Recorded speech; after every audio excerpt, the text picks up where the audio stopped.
Welcome to the Peds Ethics Podcast, where we talk to leaders in pediatric bioethics about a hot topic or current controversy.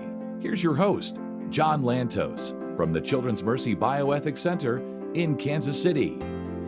Hi, everybody. This is John Lantos. Welcome back to the Pediatric Ethics Podcast, coming to you from Children's Mercy Hospital in Kansas City and the Children's Mercy Bioethics Center.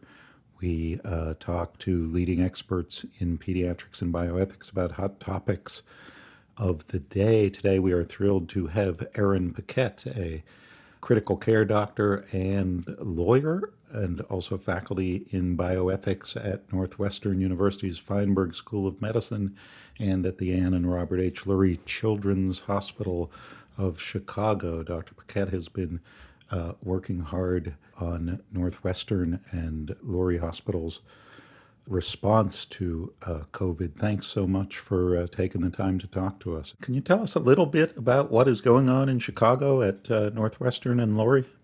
So I think, like much of the country, we are deeply in the process of responding to the evolving COVID-19 situation, anticipating upcoming issues, planning for them, and putting processes in place. Right now, we're dealing with thinking about how, as a pediatric institution in particular, we can best utilize our resources in order to support the unfolding situation. And you are an attending physician in the pediatric intensive care unit, right?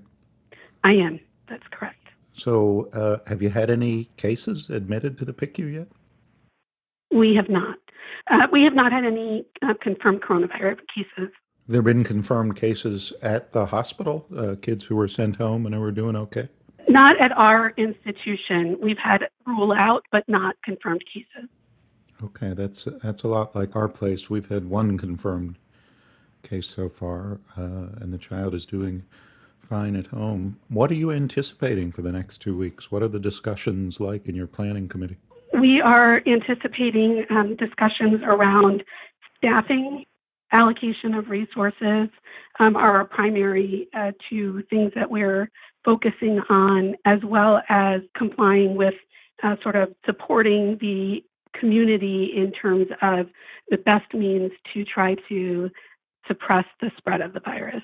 The community outside the hospital, so public education, messaging. Yes, public education, messaging, as well as ensuring that we are responding to the needs of our staff, as well as thinking and anticipating potential areas in which we'll need to potentially make some allocation or triage decisions should different scenarios unfold. And has the hospital shut down elective surgeries and non-essential visits? There has been a tiered approach to doing that, but in line with, I think, what many other institutions are doing, most non-essential operations have been stopped both across the clinical and the research enterprises.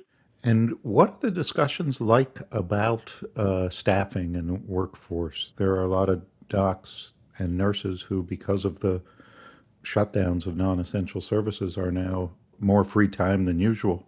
Is the anticipation that people will be sort of rotated in and out of the busier services? I think that the approach has been largely to make sure that all essential services are covered, and then to recognize that individuals who continue on non-physically essential operations are able to do that remotely and are encouraged to do so.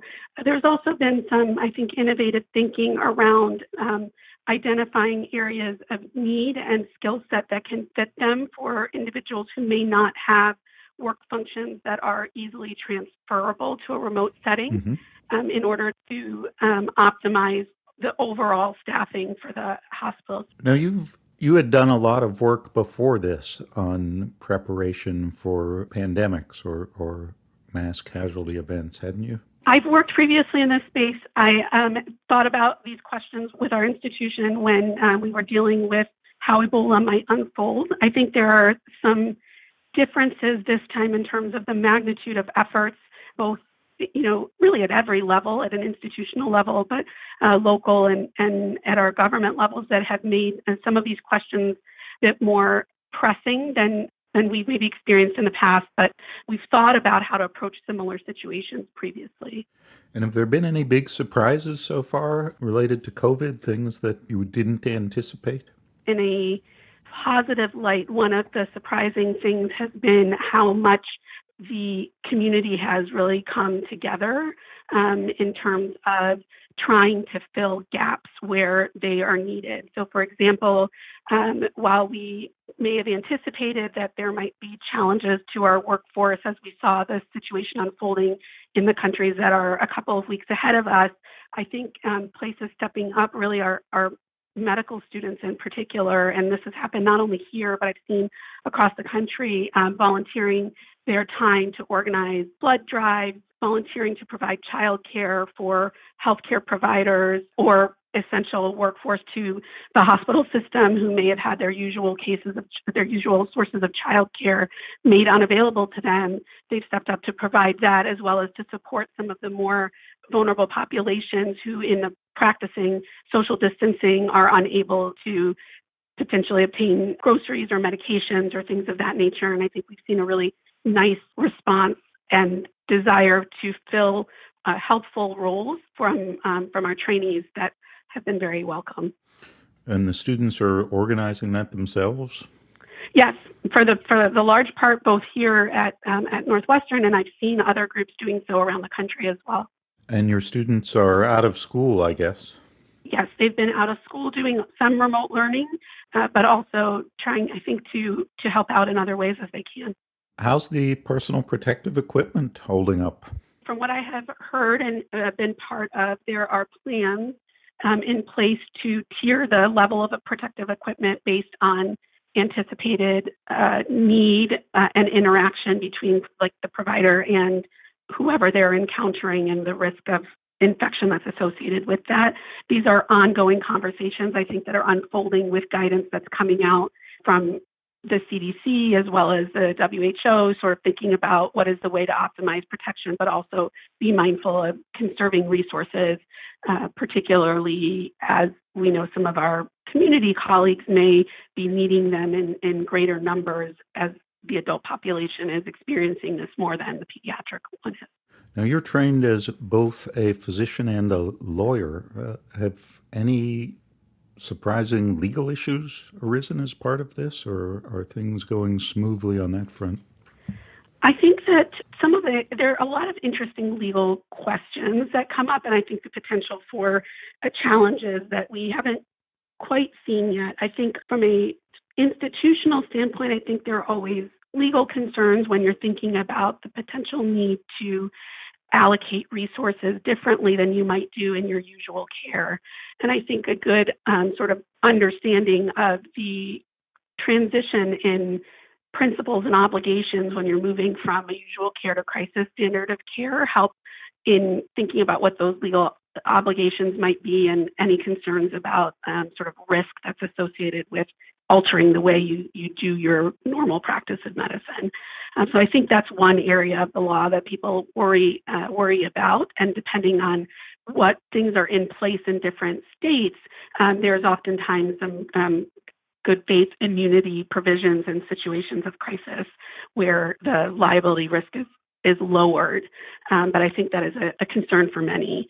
The other is that I just find interesting, not that this has become a problem as of yet, is an understanding of what happens in terms of that shift from a individual usual care model to an emergency model in which the public health powers come into play, and how people understand that in terms of these things that are coming, the measures that are coming out to protect public health, like social distancing, and then even further steps beyond that run counter to people's expectations generally about how they can gather with groups and have general freedom of movement.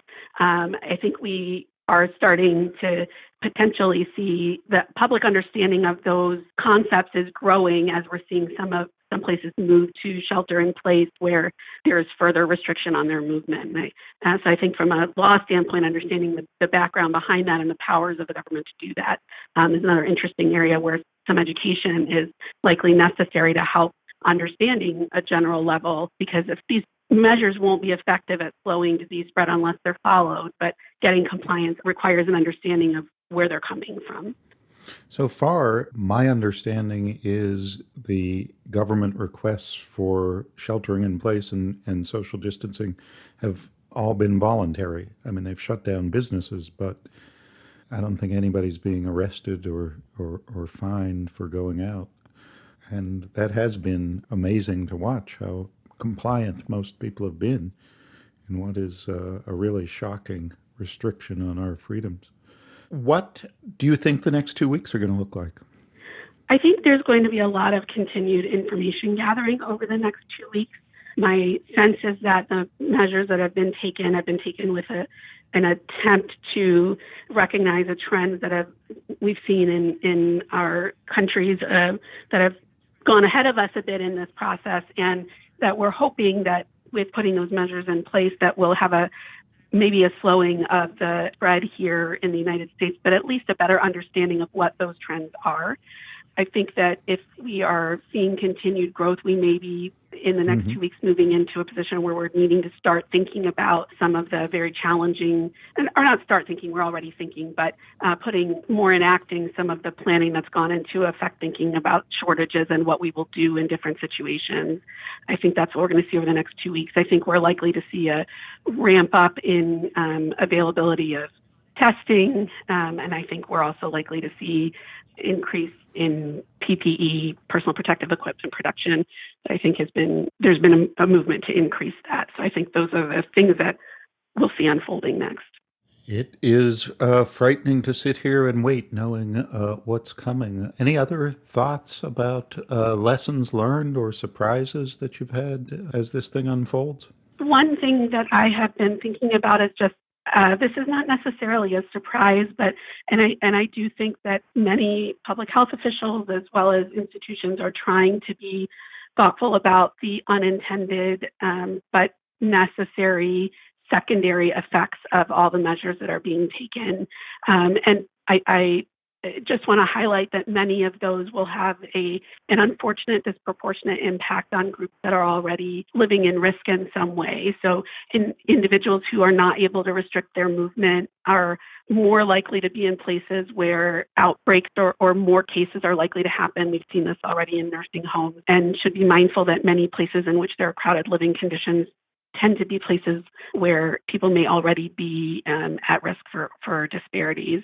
I think there's a disproportionate impact of closures on the service industry, which also is a population at risk. Those individuals who provide childcare, who may not be receiving that income any longer, as well as the secondary effects on mental health of isolation, despite attempts to promote a lot of and utilize technology, leverage it to maintain communication. There is often disproportionate access to ability to do that, not only in device access, but also in access to internet or broadband. And so the effects of compounding economic strain with isolation, I think, is going to be potentially borne by an already vulnerable part of our population. And I think that we need to just be going into thinking about recovering from this experience, how that group might be impacted, and the justice concerns that are raised with that.